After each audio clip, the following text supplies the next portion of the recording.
Talk of the Town. नमस्कार, म जगदीश खरेल। कार्यक्रम टक अफ द टाउनमा यहाँहरूलाई हार्दिक स्वागत छ। अक्टोबर 10 विश्वभरि नै मानसिक स्वास्थ्य दिवस मनाइन्छ। यस वर्षको नारा सबैका लागि मानसिक स्वास्थ्य अनि बृहत लगानी सबैको पहुँचमा मानसिक स्वास्थ्य भन्ने नाराका साथ विश्वभर विभिन्न देशहरूले विभिन्न कार्यक्रम गरेर यो दिवस मनाएका छन्। स्वास्थ्य सबैको प्राथमिकतामा छ र मानसिक स्वास्थ्य पनि शारीरिक स्वास्थ्य जस्तै प्राथमिकतामा पर्नु पर्यो, यसमा लगानी बढाउनु पर्यो, यसमा चाहिँ सबैको पहुँच हुनु पर्यो भन्ने आवाज नेपालमा पनि उठिरहेको छ। दक्षिण एसियाली मुलुक नेपालमा अहिले नीतिगत हिसाबले, संरचनागत हिसाबले, बजेटको हिसाबले, कार्यान्वयनको हिसाबले मानसिक स्वास्थ्यको अहिलेको अवस्था के छ र सरकारले के गर्दैछ, आज हामी यो विषयमा कुराकानी गर्नेछौँ। विशेषतः अहिले कोरोना महामारीको संक्रमण पछि झन् मानसिक स्वास्थ्यको सन्दर्भमा अरू खालका र फरक किसिमले पनि बहस भएका छन् कि अब मानसिक स्वास्थ्यलाई विस्तारित रूपमा विभिन्न कार्यक्रम योजनाहरू बनाएर जनताको पहुँचसम्म लानुपर्छ र अब जनता शारीरिक रूपले मात्रै होइन मानसिक रूपले पनि स्वस्थ हुनुपर्छ भन्ने आवाज उठिरहेको छ।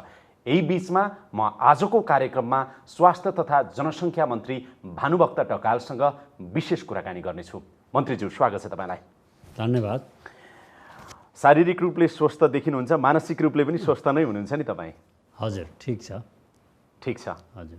कोरोना महामारीको यो चाहिँ नि बडो भयावह अवस्थामा विश्व नै यतिखेर चाहिँ नि गुज्रिरहेको छ, हामीले सामना गरिरहेका छौँ। नेपालमा पनि त्यही खालको अवस्थाहरू छ।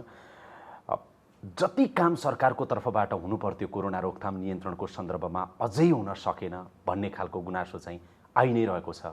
मन्त्रालय के गरिरहेको छ? महामारीलाई हामीले नियन्त्रण गर्नको निम्ति सीमित साधन स्रोतहरूका बावजुद पनि जे योग्यतापूर्वक काम गरेका छौँ र सबैको यसमा सहयोग साथ रहेको छ। सबैको समर्थनबाट नेपालले जे अहिलेसम्म क्षतिलाई न्यूनीकरण गर्न जे सम्भव भएको छ यो उच्च स्तरको काम नै भएको छ भन्ने मैले ठान्दछु। शक्ति सम्पन्न, विकसित र राज्यलाई अथवा विश्वलाई हाम्रो पहुँचमा छ भन्ने मुलुकहरू पनि कोरोनाको यो महामारीबाट थला परिराखेको बेला र कयौँ देशहरूमा उपचार गर्ने कुरा, परीक्षण गर्ने कुरा पनि राज्यको दायराभन्दा बाहिर रहेको सन्दर्भमा नेपालले अहिलेसम्म जे गरेको छ यो प्रशंसनीय नै गरेको छ। आज अक्टोबर 10 को दिन म तपाईसँग अन्तर्वार्ता गरिरहेको छु। अक्टोबर 10 अनि अक्टोबर महिनाभरि नै अब विश्व मानसिक स्वास्थ्य दिवस मनाइराखिएको छ, यो अक्टोबर महिनाभरि नै। र यसपालाको नारा अघि नै मैले पृष्ठभूमिमा भने सबैका लागि मानसिक स्वास्थ्य, यसमा अलिकति बृहत लगानी अनि सबैको पहुँचमा मानसिक स्वास्थ्य भनिएको छ। तपाईँ स्वास्थ्य तथा जनसङ्ख्या मन्त्री हुनुहुन्छ। नेपालको मानसिक स्वास्थ्यको अहिलेको अवस्थाको बारेमा तपाईलाई के जानकारी छ? अहिले हाम्रो सम्माननीय प्रधानमन्त्रीज्यूले पटक पटक सार्वजनिक रूपमा उद्घोष गरिरहनु भएको निरोगी नेपाल निर्माण गर्ने अभियान नै अहिलेको हाम्रो स्वास्थ्य क्षेत्रको मुख्य प्राथमिकताको क्षेत्र हो।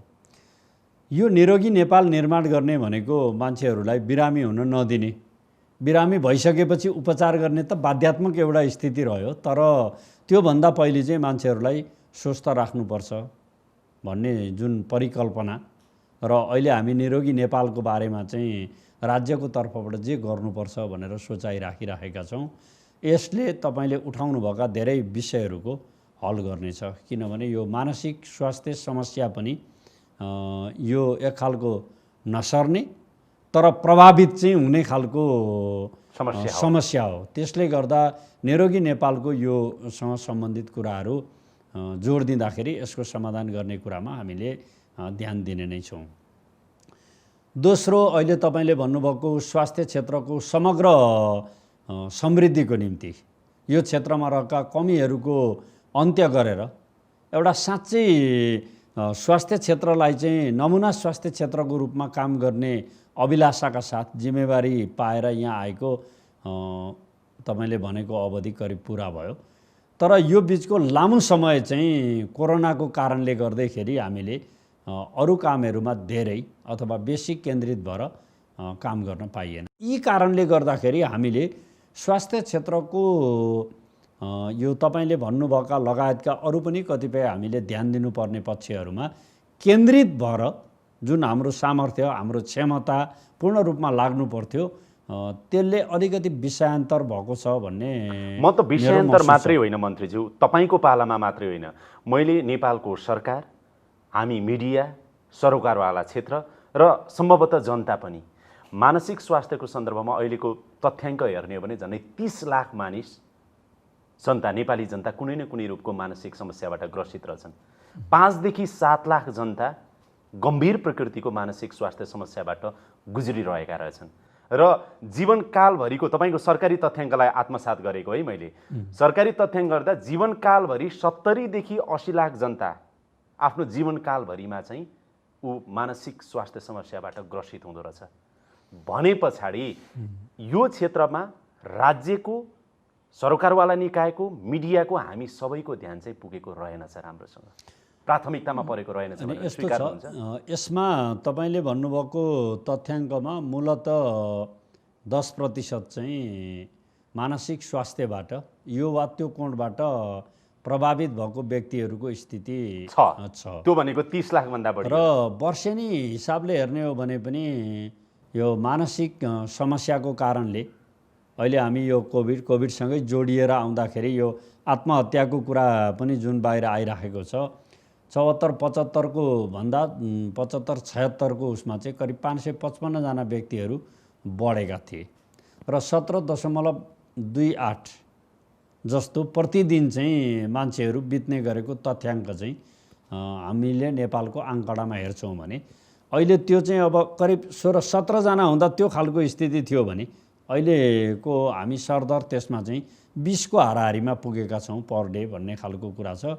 यो पनि मलाई लाग्छ त्यो मानसिक स्वास्थ्य समस्या र त्यो पछि अहिले थपिएको यो समस्याको कारणले झन् त्यसलाई चाहिँ बढाएको छ। तपाईहरुले प्रधानमन्त्रीसँग पनि छलफल गर्नुभयो नि हैन, तपाईले केही विज्ञहरू सहित प्रधानमन्त्रीज्यूसँग के कुरा भयो भन्नुस् त? यसमा हामीले चाहिँ यो कोभिड पछाडि पनि सामाजिक क्षेत्रमा एउटा अभियान चलाउनु पर्छ। सामाजिक मनोविज्ञानलाई पनि हामीले सम्बोधन गर्ने कुराका लागि सामाजिक मनोविज्ञानहरूबाट यो विषयको बारेमा चर्चा परिचर्चा गर्नेदेखि एडभोकेसीका कार्यक्रमहरू पनि गर्नुपर्छ भन्ने कुरा त हामीले सोचिराखेकै थियौँ, त्यसलाई अगाडि बढाएका पनि छौँ। करिब राष्ट्रिय तथ्याङ्क हेर्ने हो भने पनि 40 वटा भन्दा बेसी जिल्लाहरूमा चाहिँ हामीले त्यो खालको अभियानहरू, ट्रेनिङहरू, प्रयत्नहरू पनि हामीले जारी गरेका छौँ भने अहिले यो पछिल्लो दिनमा चाहिँ समाजमा देखिएको सामाजिक असन्तुलन वा यो खालका समस्याहरूलाई कसरी एड गर्न सकिन्छ भनेर यहाँले उठाउनु भएको प्रश्न जस्तै सम्माननीय प्रधानमन्त्रीज्यूकै निर्देशनमा बालुवाटारमा हामीले यो सामाजिक मनोचिकित्सक साथीहरू जो यो फिल्डमा काम गरिरहनु भएको छ, यो क्षेत्रसँग सम्बन्धित रहनुभएका विज्ञहरूसँगको परामर्श हामीले गरेका छौँ। उहाँहरूले केही फिडब्याक दिनुभएको छ। हुन त करिब 11 वटा औषधिहरू हामीले यो मानसिक स्वास्थ्य समस्यासँग संलग्न रहेकालाई निःशुल्क दिने भन्ने राज्यको नीति त छ, तर त्यो पनि अघि तपाईँले भन्नुभयो जस्तै कति जिल्लामा कति ठाउँमा, किनभने यो त सबै गाउँपालिका नगरपालिका प्रत्येक बस्तीमा नै पुगेको छ। 10% भनेर कुनै एक ठाउँमा मात्रै छुट्टिएर त रहेको छैन, यो त सबै ठाउँमा नै छ, यत्र तत्र नै छ भने त्यस ठाउँसम्मको विषयलाई सम्बोधन गर्ने कुराका लागि हामीले औषधिहरूको र उपचारको लागि त्यो गरेका छौँ। त्यो सँगसँगै अब हामीले यो क्षेत्रमा जनशक्तिको पनि जुन प्रतिशतमा हामीले चाहिँ यो समाजलाई त्यसबाट अथवा यो रोगसँग सम्बन्धित बिरामीहरू हुनुहुन्छ त्यसलाई उपचार गर्न सक्ने खालको हामीसँग जनशक्ति छ कि छैन भन्दा जनशक्तिको पनि हामीसँग चाहिँ अभावै छ। अब त्यसका लागि जनशक्ति वृद्धि गर्ने पनि हामीले योजना बनाउनु पर्यो। अर्कातिर सामाजिक त्यो त छँदैछ। अब तपाईँ मन्त्री भएर आएपछि, हुन त मन्त्री भएर आए लगत्तै कोभिडको यो भयावह अवस्थामा तपाईँ मन्त्री हुनुभयो, जस अपजस सबै भोगिराख्नु भएको छ, लिइराख्नु भएको छ होइन, त्यतातिर गइन म। मानसिक स्वास्थ्यको सन्दर्भमा चाहिँ सरकारले के गरिरहेको छ त अहिले? सरकारको हिसाबले त म त अविच्छिन्न उत्तराधिकारवाला संस्थाको प्रतिनिधि हुँ। त्यसले गर्दा अभाव छ भने किन सरकारले के गरो? हिजो मन्त्री हुनुभन्दा अगाडिको अविच्छिन्न उत्तराधिकारवालाको दोष पनि लिनु पर्यो, त्यो पनि लिनु पर्यो। तर अहिले तत्कालै उत्पादन गरौँ न त भनेर भन्दा आजको भोलि नै तत्कालै उत्पादन पनि हुँदैन, त्यसका लागि त केही समय त लाग्छ। त्यसको लागि हामीले एकातिर जनशक्तिको उत्पादन गर्ने खालको कुरामा अहिले मैले आएर मन्त्रालयमा बुझ्दाखेरि यो चाहिँ हाम्रो विभाग अन्तर्गत एउटा नसर्ने रोगसँग संलग्न बनाएर यो मानसिक स्वास्थ्य समस्यासँग सम्बन्धित एउटा शाखा नसर्ने रोग तथा मानसिक स्वास्थ्य पुच्छर जोडिदिया छ एउटा शाखा, त्यो पनि आफैमा पूर्ण भन्दा पनि अर्कोसँग कम्बाइन गरेर एउटा शाखा राखिएको छ। अब सङ्घमा एउटा मानसिक अस्पतालको रूपमा केन्द्रमा एउटा अस्पताल छ लगनखेलमा। बाँकी अब प्रदेशहरूको अस्पतालमा वा सरकारी अस्पतालहरूमा त्यही अस्पतालभित्र एउटा विभाग जस्तो अथवा एउटा सानो शाखा जस्तो चाहिँ राखिएको छ र यसलाई वृद्धि गर्नुपर्छ भन्ने जनचेतना अथवा त्यो राज्यको रियलाइजेसन चाहिँ मलाई लाग्छ यो भर्खरै भएको भन्नु पर्यो, किनभने म आएपछि मैले गर्दा त मेरा लागि त भर्खर मात्रै यो रियलाइजेसनको प्रक्रियामा छु। तपाईँलाई रियलाइजेसन भएको छ, त्यसो भए त्यो अनुभूति गर्नुभएको? यो क्षेत्रको समस्या समाधान गर्ने कुरामा राज्यका जुन खालका संरचनाहरू छन्, जुन खालको जनशक्ति छ, यसले मात्रै यो कुरालाई बोक्न सक्दैन, धान्न सक्दैन। यति मन्त्रीमा यति हुनु भनेको धेरै ठुलो कुरो मन्त्रीज्यू। अब तपाईँलाई म भन्छु, अघि तपाईँले जोड्नुभयो एपिडेमियोलोजी तथा रोग नियन्त्रण महाशाखा अन्तर्गतको एउटा चाहिँ नसर्ने रोग तथा मानसिक स्वास्थ्य शाखा पुच्छर जोडेर अघि नै तपाईँले यो शाखाले मात्रै धान्दैन भन्ने कुरामा तपाईँ अब स्पष्ट हुनुहुन्छ, जबकि 2053 सालकै नीतिले पनि महाशाखा बनाउनु पर्छ भनेको रहेछ कि मन्त्रालयको मातहतमा रहेको एउटा विभागको एउटा शाखाले मात्रै ओभरअल यो कुरा हेर्न सक्दैन र संरचनागत हिसाबले पनि यसमा फेरबदल गर्न आवश्यक छ। त्यो खालको अनुभूत हुने गरी नै राज्यले आफ्नो नीति लिन्छ।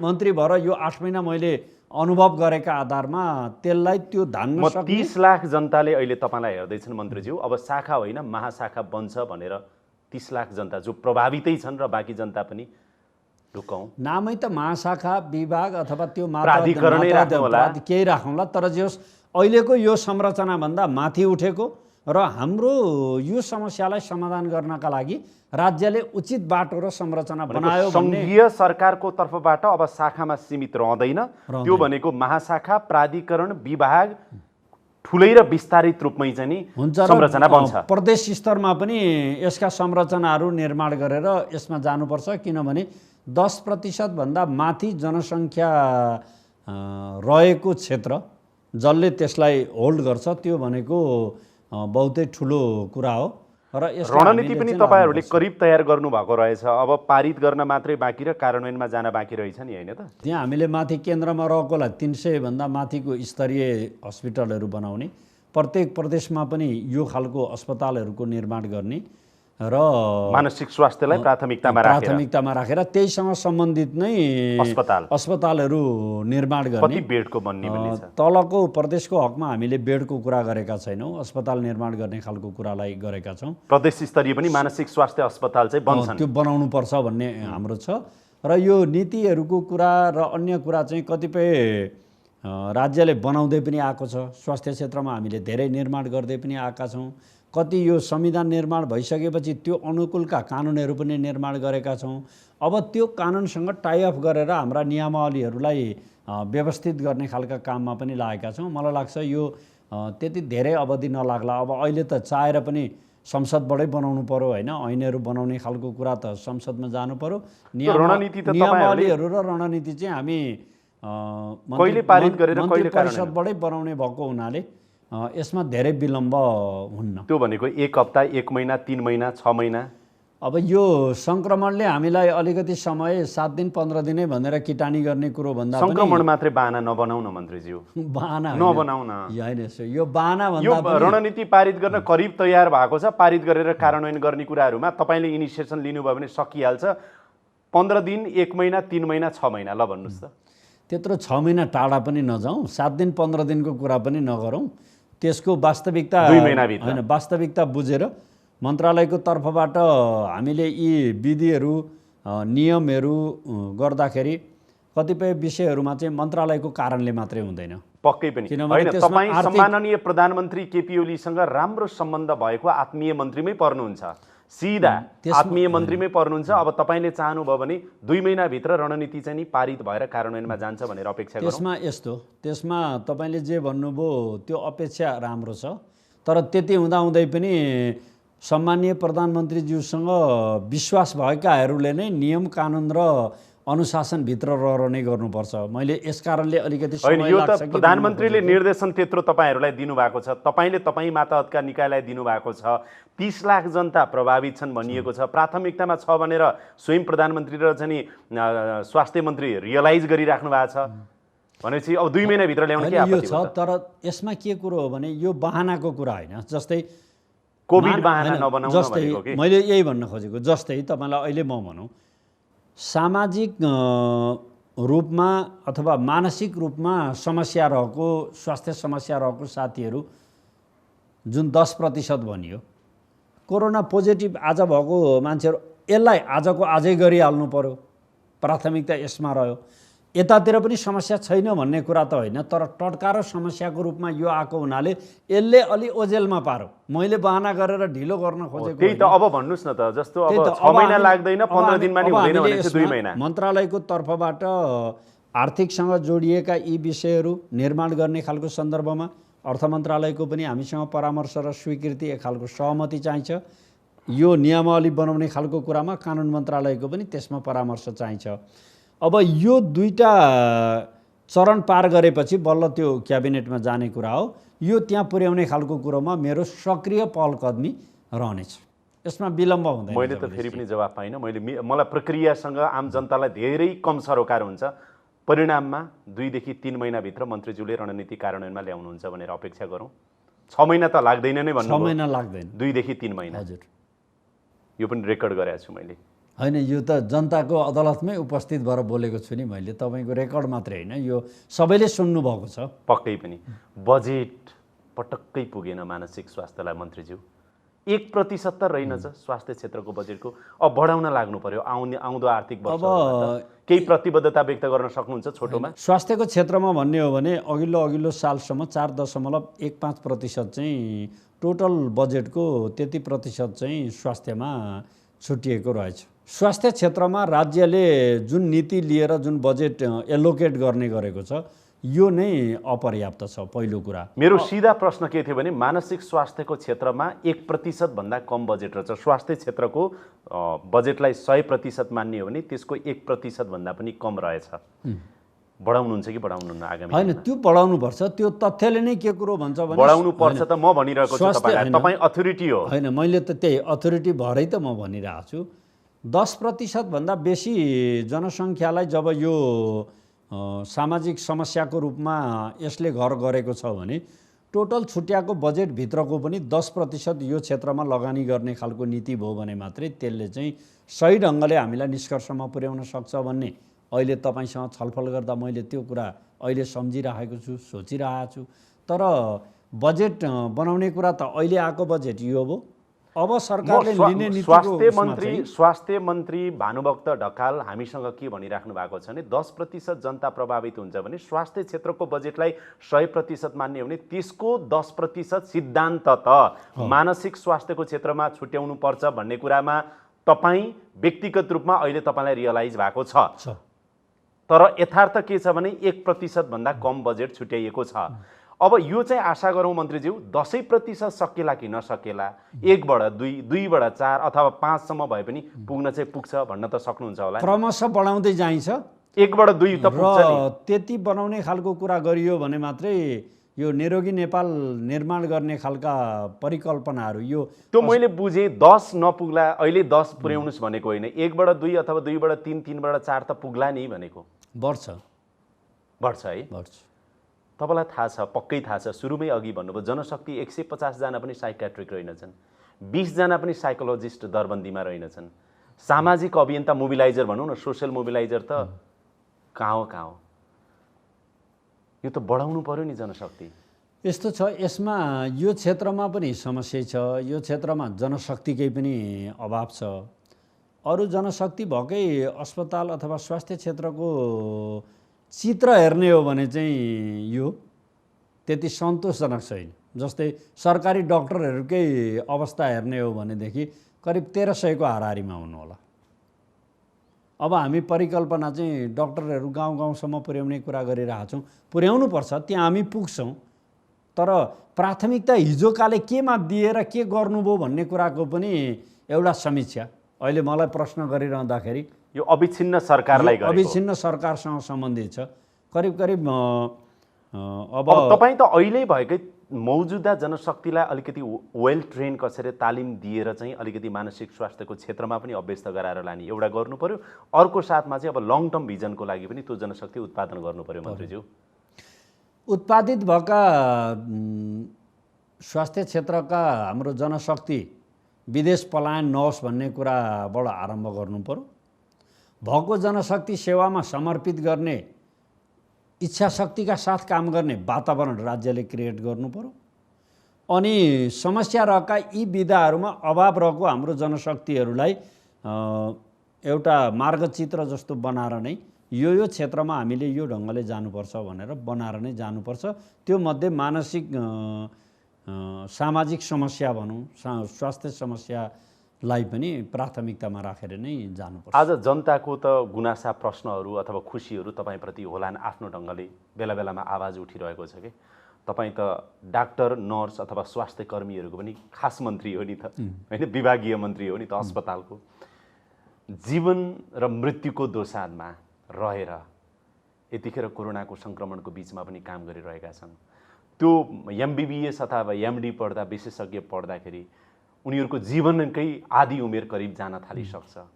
सेवा सुविधाको हिसाबले हेऱ्यो भने त्यो डक्टरले तपाईँलाई कति धेरै प्रश्न सोध्छ होला, नर्सले कति धेरै प्रश्न सोध्छ होला, अथवा स्वास्थ्य कर्मीले कति धेरै प्रश्न सोध्छ होला तपाईँले दिएको सेवा सुविधा जो जीवन जोखिममा राखेर अहिले पनि काम गरिरहेछन्। के भन्नुहुन्छ? यो तपाईँले प्रश्न चाहिँ ठिकै उठाउनु भयो, तर अहिले तपाईँले उठाएको प्रश्न चाहिँ मसँग त्यति धेरै लक्षित छैन। किनभने म स्वास्थ्य मन्त्रालय आइसकेपछि सायद मलाई लाग्छ छोटो समयमा डक्टर नर्सहरूको समस्या बुझ्ने मन्त्रीभित्र म पनि परेको छु होला भन्ने मेरो अनुभूति छ।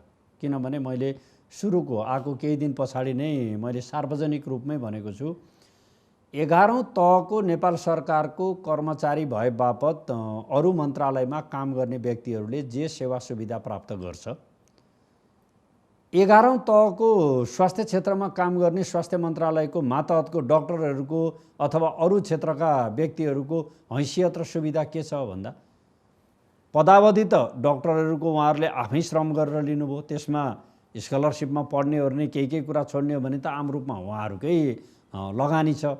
बाँकी राज्यले के दियो भन्दा डक्टर त पढेरै लिएको, बाँकी राज्यले केही दिएको छैन, त्यहाँ उपेक्षा भएको छ। र यो विभेदको विरुद्ध आवाज उठाउने खालको कुरामा म लाग्छु भन्ने कुरा मैले डक्टर नर्सहरूको बिचमा मात्र होइन सार्वजनिक रूपमा पनि यो अभिव्यक्ति मैले दिएरै आएको छु। त्यो अनुभूति गराउन सुरु गर्नु भएको छ? मैले अभिव्यक्ति पनि दिएको छु र यो विभेदको स्थिति अन्त्य गर्नुपर्छ भन्ने कुरालाई पनि मैले उठाएको छु।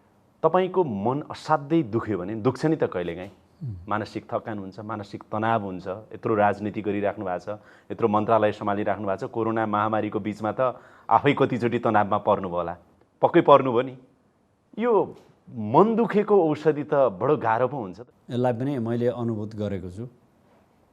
किन मन दुखेको कुरा त औषधिले मात्रै ठिक गर्दैन। अरुणा लामाजीको गीत पनि सम्झिराखेको छु। कुन चाहिँ? त्यसचोटि त मनै फाटो, केले सिउने केले टाल्ने भने जस्तै। अरूका त सबै टाल्ने र उपचारहरू गर्ने खालका कुराहरू पनि हुन्छन्।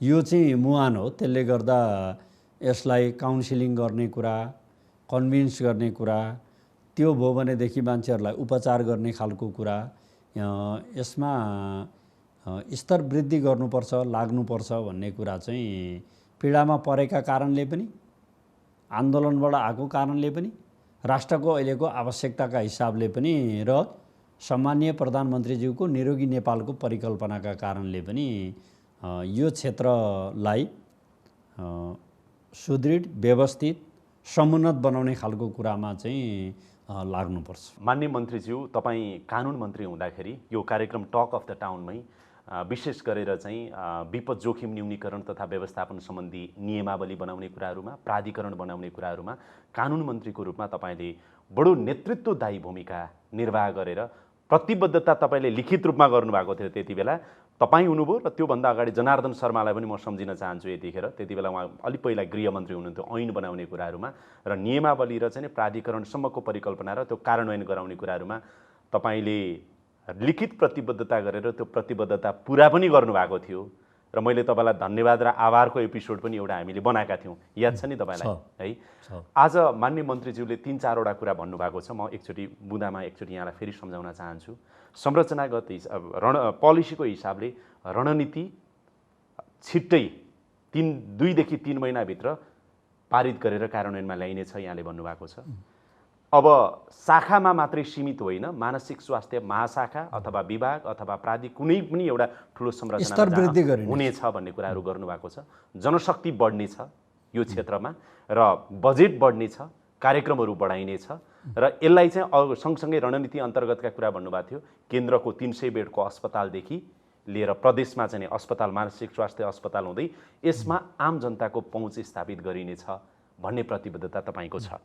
केन्द्रमा हामीले 300 बेडको सरुवा रोगसँग सम्बन्धित अस्पताल बनाउने कुरा, सङ्घका अस्पतालहरूलाई 500 बेडको बनाउने कुरा, प्रदेशमा 50 बेडभन्दा बेसीको सरुवा रोगको अस्पताल बनाउने कुरा मात्रै नभएर अहिले हामीले यो कोभिड महामारीको विरुद्ध लड्नका निम्ति 649वटा गाउँपालिका अथवा स्थानीय तहमा 5 बेडको अस्पताल बनाउने कुरा जुन बनाएका छौँ, म यो तपाईसँग कुरो गरिरहेको बेला म यो स्मरण गरिरहेको छु कि यिनीहरूले स्थायित्व प्राप्त गर्नेछन् र यो सामाजिक मानसिक स्वास्थ्यमा रहनुभएका सबै साथीहरूले त्यो स्तरबाट नै यो सेवा र सुविधा विलम्ब नगरी पाउने व्यवस्थासहित राज्य चाहिँ अगाडि बढ्छ।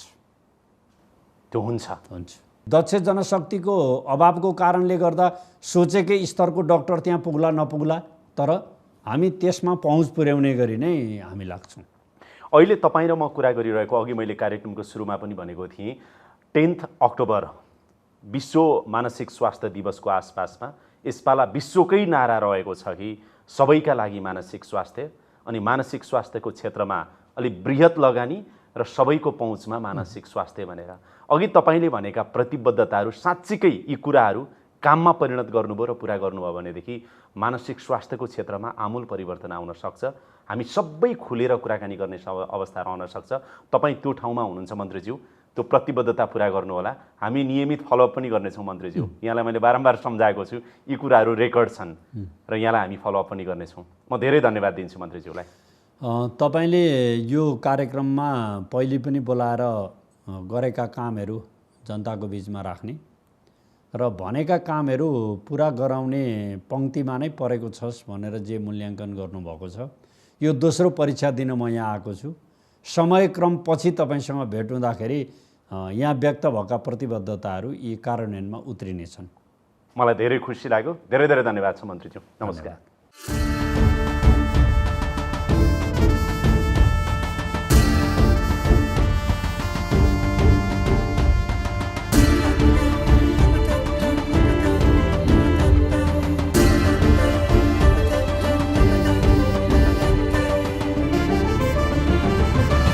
Talk of the Town.